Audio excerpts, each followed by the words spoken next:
Number 1. The Infantry Rifle. The backbone of every army in the world, from the flintlock musket to the modern M4 and AK competing against each other. The modern concept was born with the German Sturmgewehr, or STG-44, in World War II. Before it, infantry used large caliber bolt-action rifles, or in the case of the M1 Garand semi-automatic, but that was rare. They were long and slow, terrible in trenches, terrible for mobility. The Germans noticed that most engagements happened well within 400 meters, a range where all that power was wasted. What was missing was something in the middle, stronger than pistol ammunition and lighter than a traditional rifle. That intermediate cartridge is the same logic used today. 5.56 by 45mm in the West, and 5.45 by 39mm in Russian weapons. Lighter ammunition means carrying more rounds for the same weight, which sustains suppressive fire much longer, keeping the enemy pinned down while the team moves, on top of denying the enemy time to aim and get off precise shots. Number 2, my favorite, anti-material rifles. A category built to destroy equipment, not necessarily people, though a person can absolutely still be destroyed utterly depending on the shooter's mood. Meant for radar, a parked aircraft, a light vehicle, a stack of ammunition, all at distances where even calibers like .338 Lapua don't have the destructive power needed. Large caliber, almost always 50 BMG or equivalent. Precision fire past 1,000 meters. The American Barrett M82 is the most widespread example. Semi-automatic with a short recoil system. Barrel and bolt recoil together before separating, and then a massive muzzle brake absorbs most of the impact. The British AW-50 follows the same caliber logic in a manually operated bolt-action body. Slower to fire, but cheaper and easier to keep accurate. In both cases, the weight exceeds 10 kilograms, which requires a fixed position or a bipod. The Russian equivalent is the OSV-96 in 12.7 by 108 millimeter. These are weapons with a pretty specific use case. 3. The heavy machine gun. Exists to do what a regular machine gun cannot do. Punch through light armor, thin walls, or unarmored vehicles, using sustained volume of fire instead of a single precise shot, which makes these far more common than the precision rifles mentioned above. Caliber of .50, or the Russian equivalent 12.7 by 108, much larger than the 7.62 of a standard infantry machine gun. The American M2 Browning has been in service since 1933 with no fundamental change to its mechanism. Mounted in an armored vehicle turret, a fixed defensive position, or a tripod. The Russian Cord follows the same large caliber logic, belt-fed, a direct descendant of the old Soviet Dishka. The M2 operates through short recoil. Barrel and bolt recoil together. The barrel then locks, and the bolt continues on its own, pulling the next link out of the belt. The Cord operates on a different system, gas-operated with a rotating bolt. Don't you just love seamless ad introductions? Going right back to the main video, my friends. Number 4. Grenade Launcher.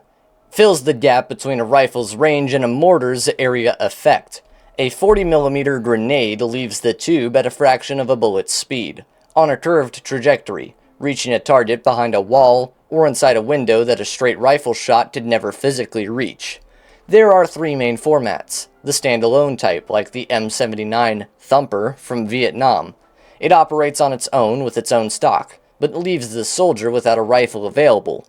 The underslung type, like the M203 or M320, solves that. The soldier keeps the rifle and gains the grenade as an extra resource. And then the automatic type, like the Mark 19, belt-fed and vehicle-mounted, saturates an entire area instead of aiming at a single target, turning it into a squad weapon instead of an individual one.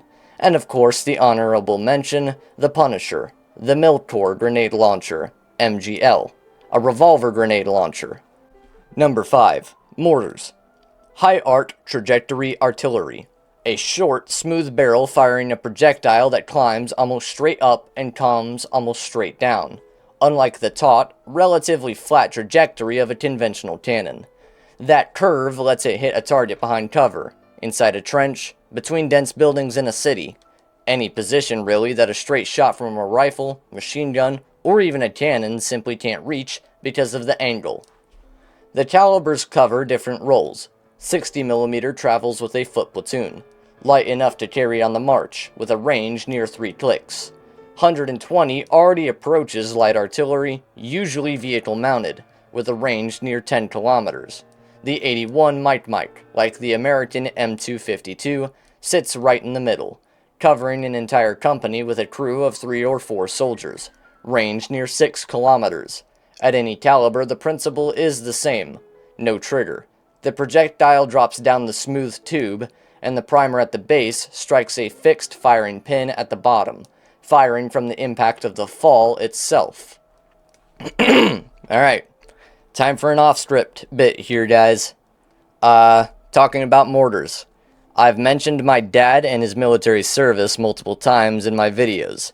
However, I don't think I have ever mentioned the fact that he was an 81mm gunner on mortars during Operation Desert Storm, the Gulf War, 1991. He was with the 82nd Airborne. Not exactly sure what combat company, but I do know that he was an 11 Charlie MOS, which is Indirect Fire Infantry, aka Mortarman. Thought I would throw that little fun fact in there for you guys. I got Mortarman in my blood. Number 6. Portable anti-tank rocket launchers. A category that's existed for almost a century now, since the German Panzerfaust and the American bazooka of World War II, always solving the same core problem. How does an infantry soldier destroy heavy armor without needing to lug an artillery cannon around? The Soviet RPG is the most manufactured weapon in the entire history of this category, firing a shaped charge rocket that penetrates armor through a jet of molten metal generated by the geometry of the explosion itself, not through pure kinetic impact energy the way a conventional bullet would. The Swedish AT-4 and the whole American family of disposable launchers follow a similar logic in a single-tube, limited-use form. Light, relatively cheap to manufacture in volume, thrown away after a single shot instead of reloaded. 7. Towed artillery. The cheapest way to put a heavy cannon in the field, pulled by a vehicle to position and anchored to the ground before the first shot, with no engine of its own. It's the backbone of artillery for any army on a limited budget, and it still remains relevant among the wealthier ones because it's simpler to maintain than any self-propelled system. The Soviet D-30 from the 1960s was copied and exported in such volume that it still shows up in conflicts today. The American M777 is practically the opposite, made of titanium, weighing half what a traditional howitzer of the same caliber would weigh. Light enough to be transported by helicopter, both load from the breech, not the muzzle. Projectile first, then a separate bag of propellant charge. More bags for a distant target, fewer for a close one. Much greater range, reaching to 20 to 30 kilometers as opposed to mortars. Number 8. Self-Propelled Artillery. The same typical 155mm cannon as towed artillery, just welded directly onto a chassis with its own engine and tracks. No external towing needed to move between firing positions. The core advantage of this category is response speed. The crew fires and clears the position within minutes, a tactic known militarily as shoot and scoot. Essentially because modern enemy counter-battery artillery can pinpoint the exact origin of a shot via radar and respond with fire of its own within seconds of the first round. The American M109 Paladin has been in service since 1963, continuously updated to this day. The German PZH-2000 is more recent and fires faster. It can launch 5 projectiles on trajectories calculated to arrive at the target nearly simultaneously, even though they leave the cannon at different moments. 9. MLRS Multiple Rocket Launcher System. Instead of a cannon firing one projectile at a time with individual precision, an entire battery of parallel tubes fires dozens of rockets in rapid sequence, saturating an entire area with volume of fire in a short window of time. The Soviet Katyusha system of World War II was the most famous precursor of this idea, truck-mounted and feared for the sheer volume of rockets it could unleash at once.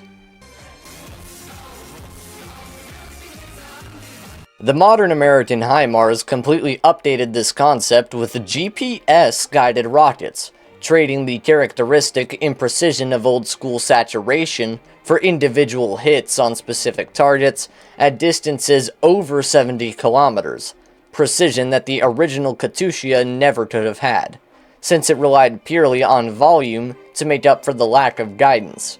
It's the weapon that defined a good chunk of the military coverage of the recent Ukrainian war, precisely because of its ability to hit ammo depots, logistics bridges, and command centers well behind the enemy front line, with precision combined with suppression. 10. Armored Combat Vehicle. A broad category covering any vehicle with armor and onboard weaponry that isn't technically a main battle tank. The APC, Armored Personnel Carrier, and the Infantry Fighting Vehicle, or IFV, are the two most common subtypes within this whole family, even though it's much larger. The American M2 Bradley and the Russian BMP carry a protected infantry squad up close to the front line, usually armed with a 25 to 30mm autocannon, and on many models a guided anti-tank missile built directly into the turret, or equipped with heavy machine guns and grenade launchers. The armor is deliberately lighter than that of a genuine tank, enough against artillery shrapnel and most small infantry arms, but clearly vulnerable to anything specifically designed to destroy heavy armor, like the portable anti-tank launcher already covered earlier in this list. The trade-off is that because of that light armor, they are able to move much faster and much more efficiently, which is more important than just being a heavy tank. 11. Main Battle Tank. The pinnacle of ground armor, heavy protection, large caliber cannon, mobility that crosses almost any terrain. Without infantry escort, however, even the heaviest armored vehicle is vulnerable to a single hidden anti-tank team. They exist in various models with completely different weapons, from large caliber main guns and secondary machine guns to flamethrowers, like the one on the Churchill Crocodile, which were restricted, well, for obvious reasons. At the time, they had a range of about 120 meters and were used to clear out trenches, and the range of anti-tank weapons back then tended to sit in that same distance band. But nobody wanted to risk becoming the target, so the psychological terror factor of a flamethrower out of a tank counted for a lot. Man-Portable Air Defense System, MANPADS. A guided missile carried on the shoulder by a single soldier, with an infrared seeker locking onto the heat given by an aircraft or helicopter's engine before the shot is even fired. A system known as Fire and Forget, because it needs no dedicated radar, and no operator manually guiding it after the missile has already left the launch tube. The American Stinger and the Russian Igla are the most widely distributed examples over the past few decades, effective mainly against relatively low-flying targets because the vertical and horizontal range of this kind of system is quite limited compared to a real, long-range air defense battery normally based on radar. A small charge pushes the missile out of the tube first, and only a few meters out does the main rocket motor ignite, keeping whoever is holding the weapon from getting burned. Anyways, with that out of the way, we go over to the big brother of MANPADS, Chapter 13, Long-Range Air Defense Systems. It covers a much larger area than any individual MANPADS could, an entire capital, an entire theater of operations even, with its own radar detecting and tracking dozens of targets simultaneously. The American Patriot evolved from a purely anti-aircraft system into one that also intercepts tactical ballistic missiles in the PAC-3 variant.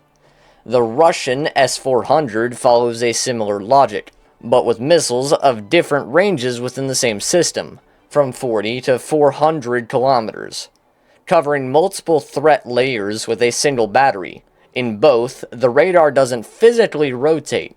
It shifts the signal phase across thousands of fixed elements to point the beam electronically in any direction within fractions of a second. 14. Missile. From the guided anti-tank round to the long-range ballistic, from the shoulder-fired missile against a single armored vehicle to the strategic missile launched from a submarine at a target thousands of kilometers away. At squad level, the American TOW is wire-guided. The shooter keeps the target in the sights, and a sensor in the missile's own tail reports the deviation, corrected by electrical pulse during flight. The Javelin eliminates that work. The Seeker already locks onto the target before launch and guides itself afterward. At the strategic scale, the Tomahawk cruise missile flies low, like an unmanned aircraft, comparing the terrain below against a stored map to correct its course until it reaches its target. Chapter 15. Military Drones. From the expensive reconnaissance platform to the disposable kamikaze. The American MQ-9 Reaper represents the first group at its highest class. It flies over 20 hours straight, costs tens of millions of dollars, and the operator sits at a base controlling the flight and the camera over a satellite uplink, while the drone loiters over a target on the other side of the world. It carries Hellfire missiles and guided bombs, but its main function is extended surveillance. And then there's the bigger problem. Simple.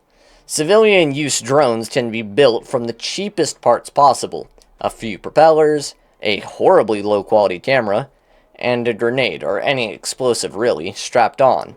At first they had a limited range, 5 to 10 kilometers max. But then people started attaching fiber optic cables, extending the range to 15, 20, or more kilometers depending on the length of the cable. Cheaply made, low-quality builds, yet the leading cause of death in modern war. Usually a drone with better cameras goes first to spot targets, and once spotted, the cheap drones go in to destroy them. Small, the size of a pigeon maybe, flying at 50 to 60 kilometers per hour, or more if the payload is light, and able to move in any angle and direction. You know what that sounds like to me? A very good excuse to keep some bird and dove shot loaded on your modern tactical combat build. But that's just me. That's just me. Hey y'all, Metal here. Thanks so much for watching to the end of the video. I know it's definitely different from our usual style, but we hope you enjoyed watching as much as we did enjoy making it for you. So with that being said, we here at the Cowball channel hope you have a blessed rest of your day. Cowball, out.